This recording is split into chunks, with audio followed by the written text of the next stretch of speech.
Like many brides-to-be, I am a 28-year-old woman who was ecstatic when Mark, my fiancé, proposed following 6 years together. We had been involved for slightly more than a year, meticulously organizing what I felt would be the ideal wedding. It was going to be a timeless, romantic garden celebration, something old. I had imagined pastel hues, wildflower bouquets, and personalized cards featuring exquisite floral patterns. It was personal, close, and everything I had dreamed about since I was a teen. 2 months following our wedding announcement, my 32-year-old cousin Emily revealed she had recently gotten engaged. For her, I was quite glad. We had grown up together, and although we were not very close, she was family. Her mentioning her wedding date, 3 weeks before mine, made things a little strange. Originally, I gave it little thought. Given her age, I reasoned she wanted to have a family and get married earlier. Indeed, it felt a little close for comfort, but weddings happen every day. Not long after, Emily began displaying what I now consider to be early warning signals. On family phone calls or text messages, she questioned haphazardly about my vendors. At first, I thought it strange. She remarked she was intrigued by how I found some items and enjoyed my views. I assumed she simply enjoyed my taste and might find inspiration for something else from it. I told her about my florist, the caterer we reserved, and even sent her the link for the little boutique I had gotten my invites from. Looking back, I was far too dependent. One of the first actual warning signals came during a family supper at my aunt's place. Emily remarked she was striving for a similar aesthetic to my wedding: soft pastels, wildflowers, and a laid-back but sophisticated vibe. While we were seated around the table, Mark looked at me, and I knew he was thinking exactly what I was. She sounded to be outlining my wedding. I still shrugged it off, though. Perhaps it was only a coincidence. These days, weddings usually follow trends. Hence, pastel colors aren't very revolutionary. A few weeks later, then, I went to Emily's place. She asked me over to brainstorm ideas for her wedding. She had been somewhat relentless, and I felt it would be good to catch up. But my stomach turned over when she opened her laptop to show me her Pinterest board. Her whole board exactly reflected my ideas. Even the location she would have pinned was the one I first wanted, but couldn't book since they were already full. Wildflower bouquets, mismatched pastel bridesmaid gowns, vintage glassware. Though I tried to be cool, I couldn't quite restrain myself. I asked her whether she found it strange that our weddings looked so similar. I let it slip for the moment. She just laughed it off and said it was completely unintended and just what's trendy right now. A few days later, I brought it up gently again. Her almost same wedding preparations made me uncomfortable since they reflected mine.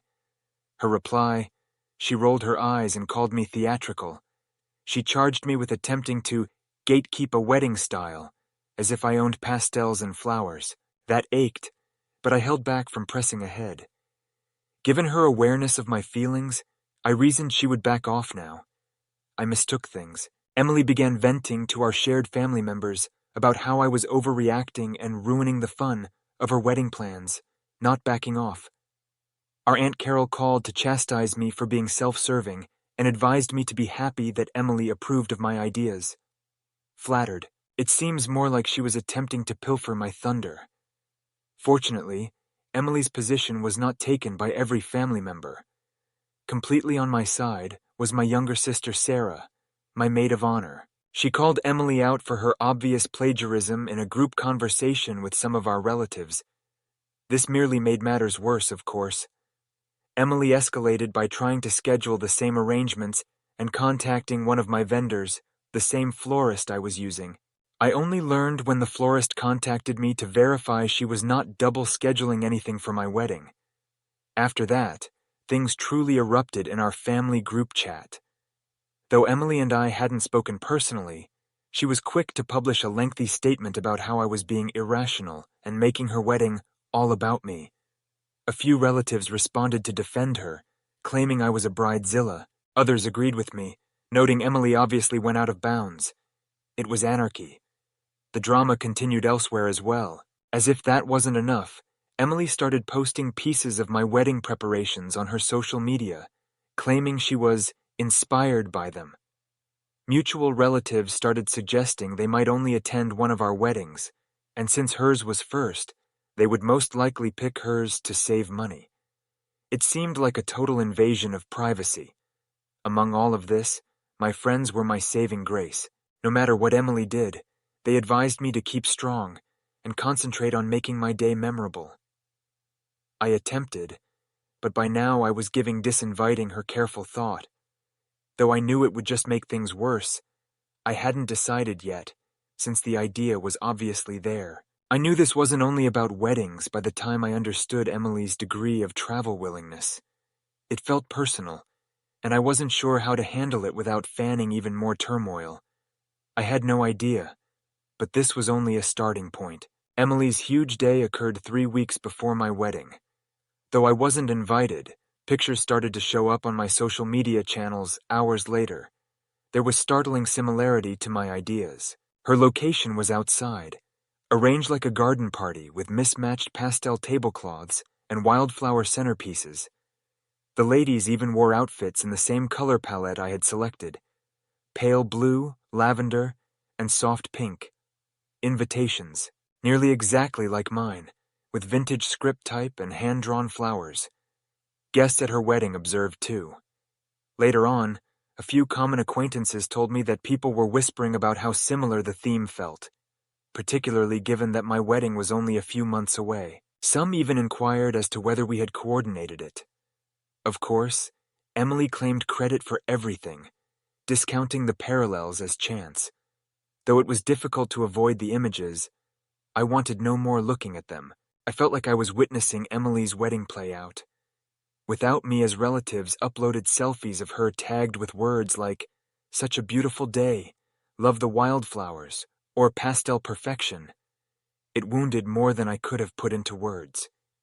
A few days later, I made the decision to face Emily once more, but this time I was accompanied. Our mothers were present when I raised the matter. I described her wedding's resemblance to mine as well as my feelings. Then Emily blocked me on social media, though it felt immature. Really, I was glad to see no more wedding pictures showing up on my feed. Still, the family split more than it had ever done. Saying I was acting theatrically and should be concentrating on my own wedding, some cousins and aunts supported Emily. Others, including Sarah and a few of close relatives, were squarely in my line of sight and agreed Emily's actions were inappropriate. And then arrived the vendor catastrophe. My caterer called to tell me they had to call off my reservation. First I believed it was a scheduling issue, but then I discovered Emily had contacted them weeks earlier, telling them to be careful and that I was difficult to deal with. I was incensed. It went beyond the wedding. She seemed to be deliberately trying to undermine me. I chose to post a vague but pointed Facebook update.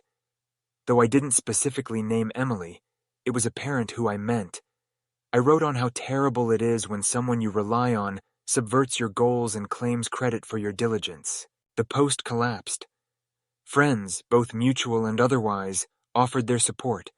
Some even suggested they knew exactly who I intended. Naturally, this simply served to fan the flames. Trying to mediate, my mother advised Emily and me to move on for the family's benefit. Given she had personally seen how much Emily's activities were impacting me, it felt like a betrayal. I chose to go low contact with a few relatives who were supporting Emily's actions after telling her I wouldn't be contacting Emily once more. Having just 3 weeks left, I knew I had to modify my wedding preparations. Guests arriving for my big day and believing they had seen it all at Emily's would have annoyed me. Sarah intervened, spending hours with me generating ideas to make my wedding seem distinctive once more. We agreed to include more personal touches: family pictures, handwritten notes at every place setting, and a fresh color palette for some of the minute elements. Though it wasn't perfect, it seemed like the only option to rescue the day. Emily must have felt the stress since she texted me 1 week before my wedding, saying she was sorry I felt that way, but stressing I was exaggerating. It was a half-hearted apology. I didn't comment when she suggested I let go of the drama so we could enjoy each other's weddings. To exacerbate things, my wedding planner began exhibiting stress.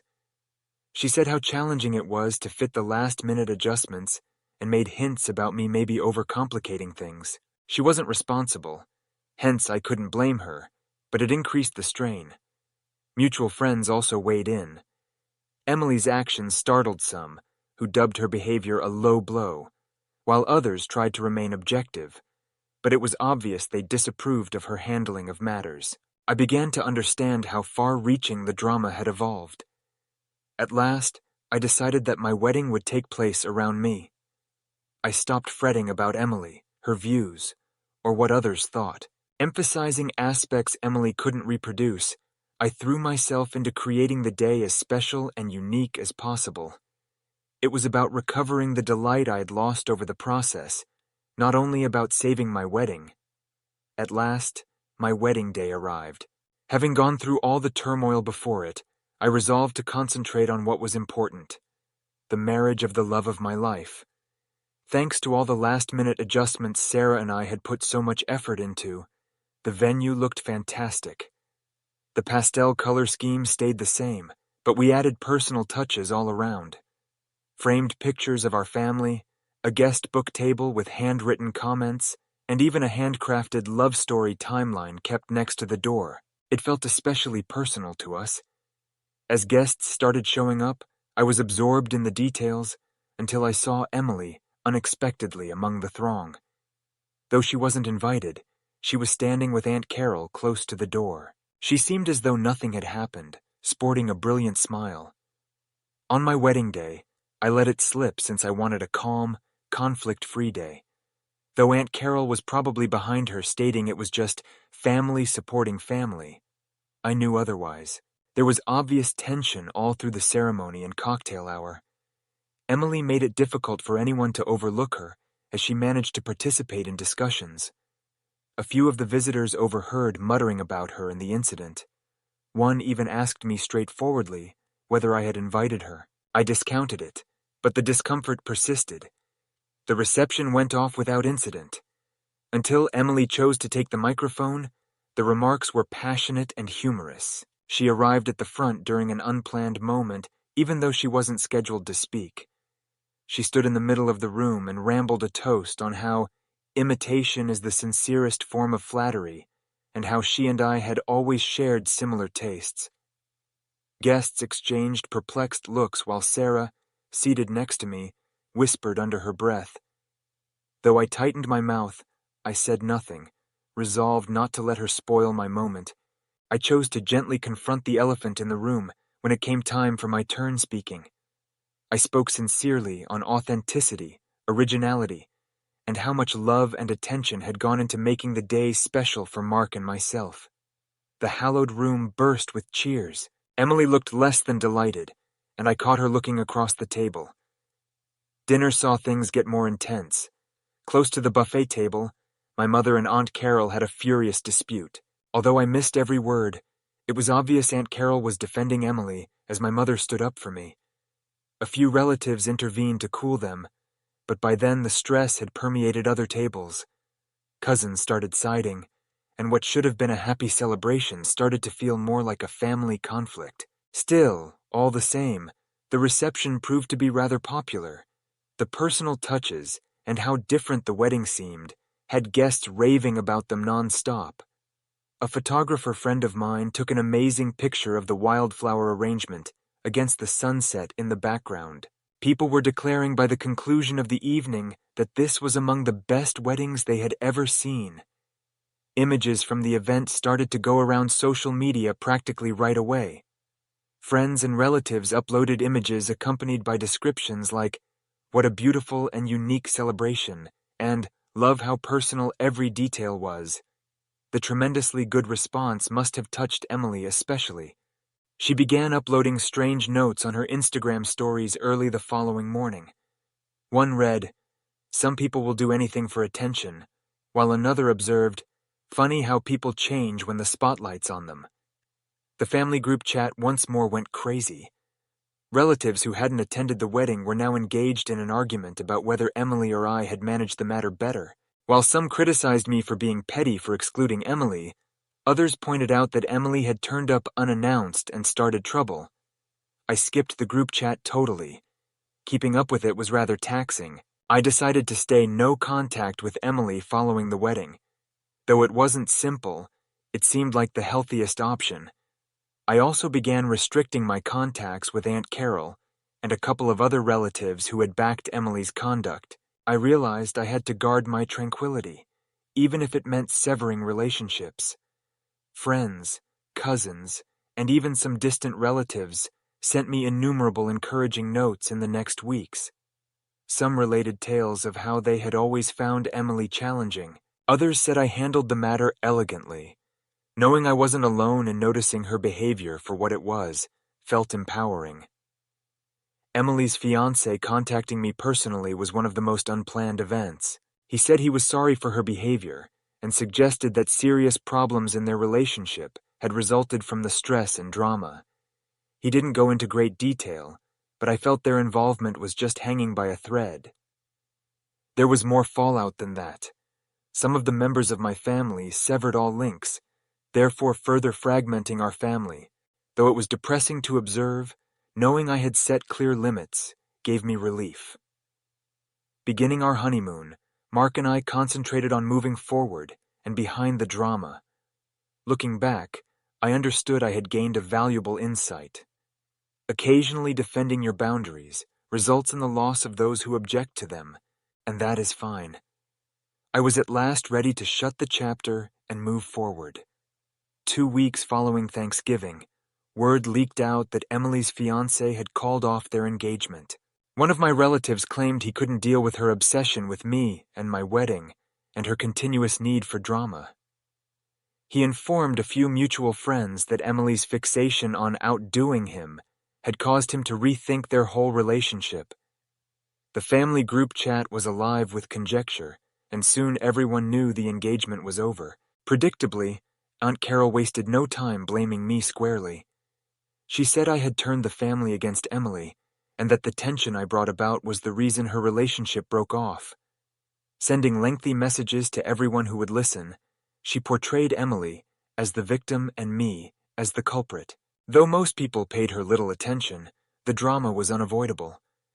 Emily was not, however, keeping quiet. She blamed everyone for wrecking her life in a lengthy, emotional letter she delivered to the group chat.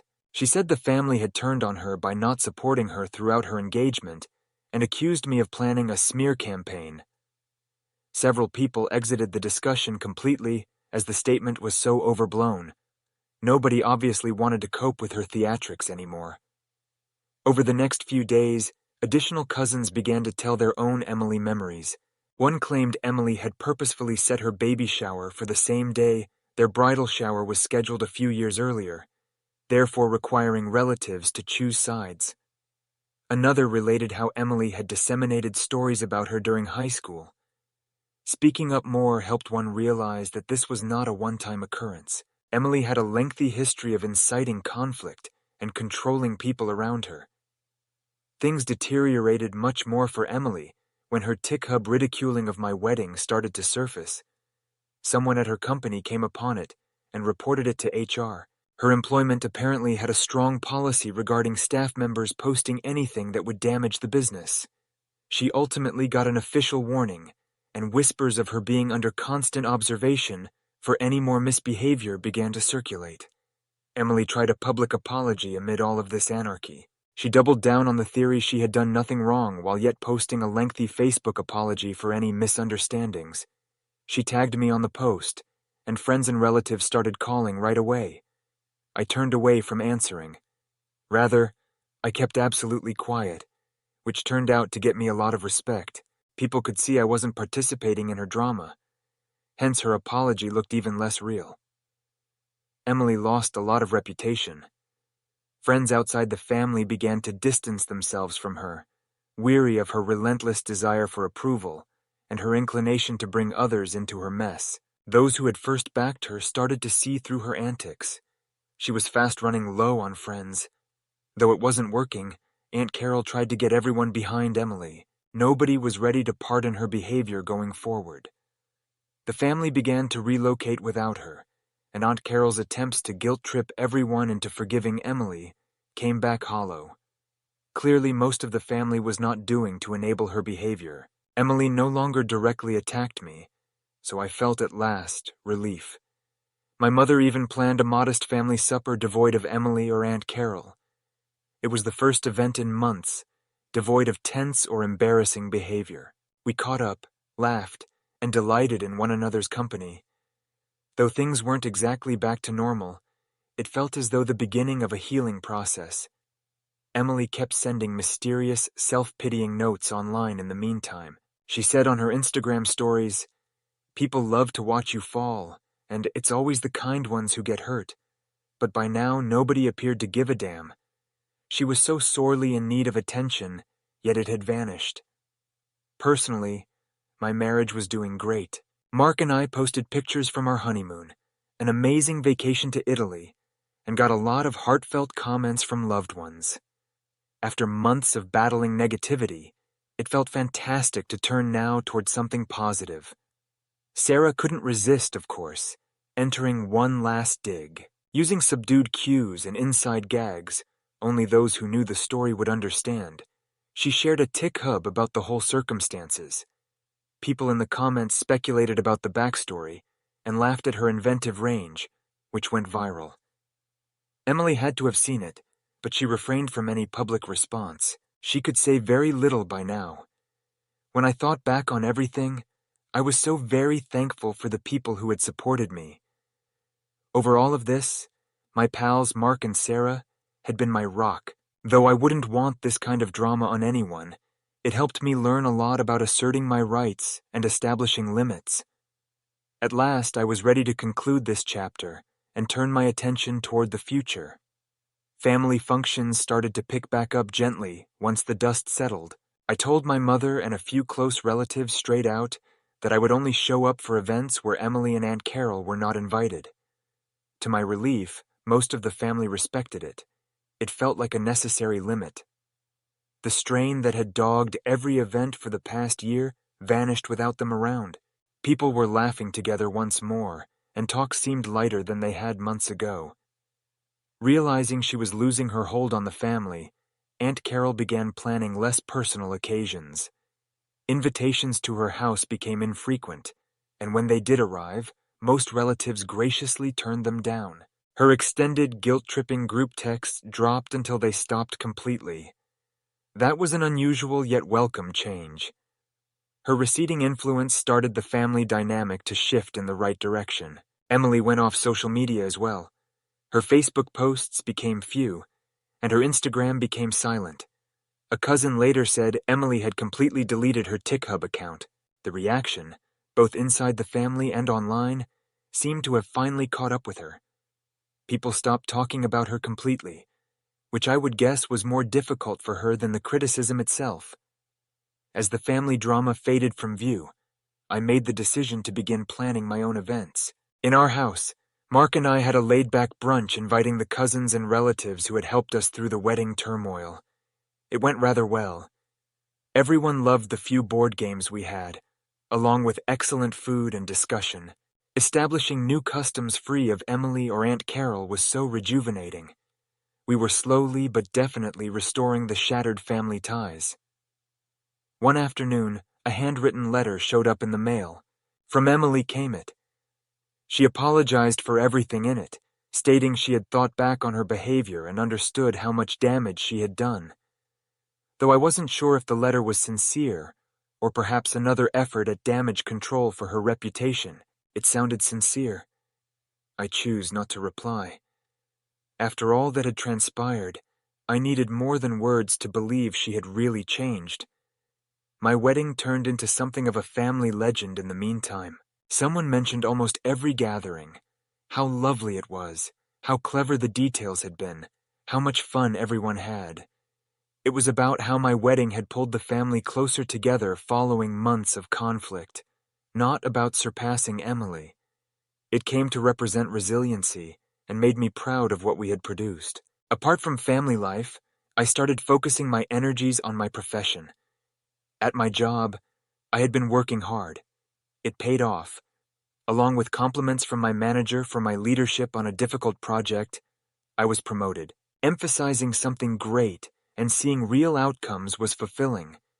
Emily sought to atone with other cousins as well. Most of them stayed far away, but a handful carefully reconnected with her. Few casual texts could undo the damage she had done to her relationships. Her attempts to rejoin family life were half-hearted, and many relatives were not ready to give her another chance just yet. A big change occurred when Aunt Carol said she was leaving her state. Feeling alone and confronted with family rejection, she chose to move near an old buddy. For some family who had happy memories of her before the turmoil, it was a mixed bag. For most, her leaving seemed like the last piece of the puzzle coming together. Less stress and more space for the family to heal emerged with Aunt Carol gone. In the middle of all this, Sarah became engaged. The family was delighted, and seeing her so content made me very pleased. She requested that I assist her with wedding planning, so my goal became to make sure her big day would go without stress. We debated color palettes, chose sites, and spent hours generating concepts. It seemed like a fresh start, and I was resolved to guard it. Another highlight was reaching out to cousins who had first remained neutral. Conversations ran more naturally when Emily stopped stirring the pot. We discovered ourselves smiling over childhood recollections, remembering bygone eras, and reconstructing the ties that had been frayed during the wedding drama. Emily looked to be settling into a more subdued life. She stopped going to family gatherings completely and turned her whole attention to her own friend set. Whether meant or not, her imposed distance seemed to help everyone. The family dynamic kept becoming better without her here. Looking back, the whole experience really helped me to learn the value of limits and the need of advocating for oneself. Although difficult, it was essential. Those ties grew even closer, since the individuals who really loved me knew why I chose what I did. The family started to heal overall. Although we were not flawless, we discovered fresh approaches to connect and encourage one another, free from ongoing conflict. I felt at ease for the first time in a long time. Finally closed was the chapter of my life dominated by Emily and Aunt Carol. Now I was ready to concentrate on the future with Mark, my family, and the happiness we had rebuilt.